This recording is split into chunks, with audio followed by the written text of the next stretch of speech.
সাদিকুর অভাব টের পেলেন হাবাস, তুলনা করলেন কামিন্স দিমির সঙ্গে। সেমিফাইনালের দ্বিতীয় লেগের পর ফাইনাল ম্যাচে খেলতে পারেননি আর্মান্দো সাদিকু।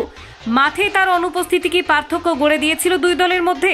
সম্ভাবনা উড়িয়ে দিচ্ছেন না মোহনবাগান সুপার জায়ান্টসের head coach Antonio Lopez Habas. প্রথমার্ধে এগিয়ে থাকার পরেও ফাইনালে মুম্বাই সিটি এফসির কাছে হেরেছে মোহনবাগান সুপার জায়ান্ট। কেন হারলো? এই প্রশ্নের উত্তর সন্ধানে এখন কাটা ছেঁড়া চলবে।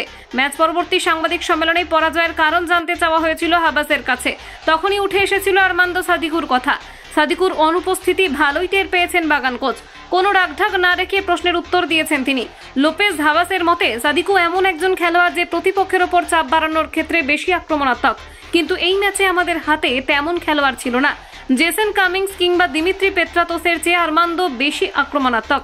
অ্যান্টোনিও লোপেজ হাবাস মোহনবাগানের দায়িত্ব নেওয়ার পর কামিন্স এবং সাদিকুকে ঘুরিয়ে ফিরিয়ে ব্যবহার করেছিলেন প্রথম একাদশে। সাদিকু পরের মরশুমে সবুজ মেরুন শিবিরে থাকবেন কিনা সেটাও এখনো নিশ্চিত নয়। তবে মাঠে যে তিনি প্রভাব রাখতে পেরেছিলেন সেটা কোচের মন্তব্য থেকেই স্পষ্ট বোঝা গিয়েছে। Bureau report, Kolkata 24/7.in।